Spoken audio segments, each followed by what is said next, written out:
Stock market course for beginners के 11वें part में आपका स्वागत है।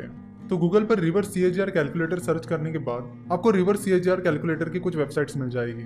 जैसे कि हम यहाँ पर क्लिक कर रहे हैं cagrcalculator.net। यहाँ पर दो तीन चीजें आपसे पूछी जाएगी कि स्टार्टिंग वैल्यू यानी इनिशियल इन्वेस्टमेंट कितनी है, उस पर कितना सीएजीआर मिला है, नंबर ऑफ पीरियड क्या है और बाद में हम उसकी फ्यूचर वैल्यू कैलकुलेट करेंगे। चलो तो आपको बता दूं कि हम यहाँ पर क्या कर रहे हैं। सेंसेक्स ने पिछले 10 सालों में सीएजीआर यानी कंपाउंडेड सालाना 16% रिटर्न दिया है। यानी पिछले 10 सालों में सेंसेक्स ने कंपाउंडेड सालाना 16% रिटर्न दिया है, जो कि एक बहुत अच्छा रिटर्न है। चलो तुम यहाँ पर मान लेते हैं कि आप 1 लाख रुपए सेंसेक्स में इन्वेस्ट कर रहे हो और हम ये अज्यूम करते हैं कि आने वाले सालों में अगर सेंसेक्स सीएजीआर 15% रिटर्न आपको देता है, यानी कंपाउंडेड सालाना 15% रिटर्न आपको देता है, तो आपके 1 लाख रुपए की वैल्यू कंपाउंडिंग के बाद क्या होगी।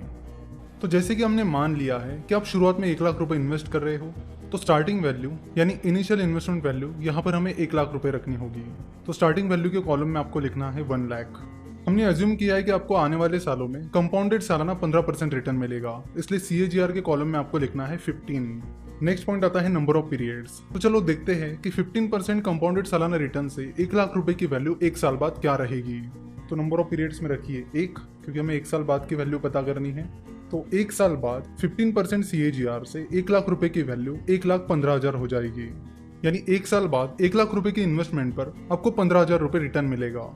चलो तो अब देखते हैं कि 2 साल बाद उस 1 लाख रुपए की वैल्यू क्या रहेगी।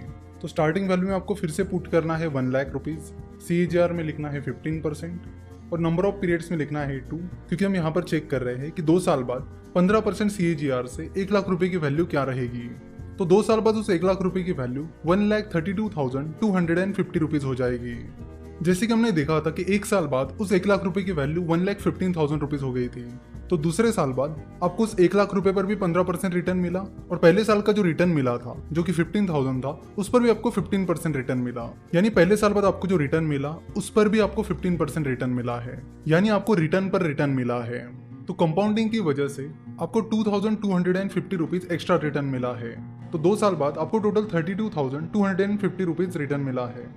तो तीसरे साल बाद की फ्यूचर वैल्यू जब आप निकालोगे तो आपको 1 लाख रुपीज पर भी 15% रिटर्न मिलेगा और 2 साल बाद ये जो रिटर्न मिला है 32,250 रुपीज, इस पर भी 15% रिटर्न मिलेगा।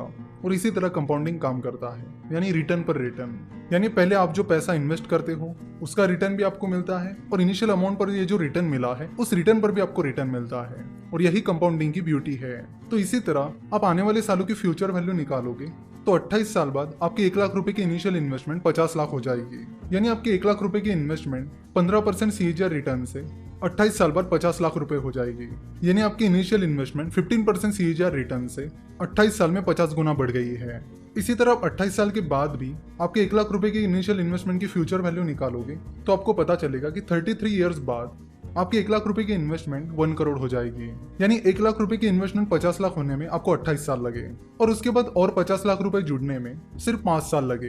यानी 1 लाख रुपए के 50 लाख रुपए होने में 28 साल लगे और 1 लाख रुपए के 1 करोड़ रुपए बनने में 33 साल लगे। तो आप यहाँ पर देख सकते हो कि जैसे जैसे साल गुजरते जाएंगे आपके रिटर्न्स कितने तेजी से बढ़ते जाते हैं। तो इसे कहते हैं कंपाउंडिंग की पावर। और कंपाउंडिंग तभी काम करती है जब आपकी इन्वेस्टमेंट लॉन्ग टर्म हो। तो हमने यहाँ पर देखा कि 1 लाख रुपए की इन्वेस्टमेंट 15% सीएजीआर से कैसे बढ़ती है। तो ये 1 लाख रुपए की इन्वेस्टमेंट तो वन टाइम इन्वेस्टमेंट थी। अगर यही 1 लाख रुपए की इन्वेस्टमेंट हर साल की जाती, यानी हर साल 1 लाख रुपए इन्वेस्ट किए जाते, तो उसकी एक बहुत ही बड़ी टोटल अमाउंट निकल कर आती। मिस्टर वॉरेन बफेट जब भी इन्वेस्टमेंट करते हैं वो बहुत ही लॉन्ग टर्म इन्वेस्टमेंट करते हैं, क्योंकि वो चाहते हैं कि कंपाउंडिंग उनके फेवर में काम करे। यानी वो चाहते हैं कि उनके इनिशियल इन्वेस्टमेंट पर भी उन्हें रिटर्न मिले और उनके रिटर्न के रिटर्न पर भी उन्हें रिटर्न्स मिलते रहे।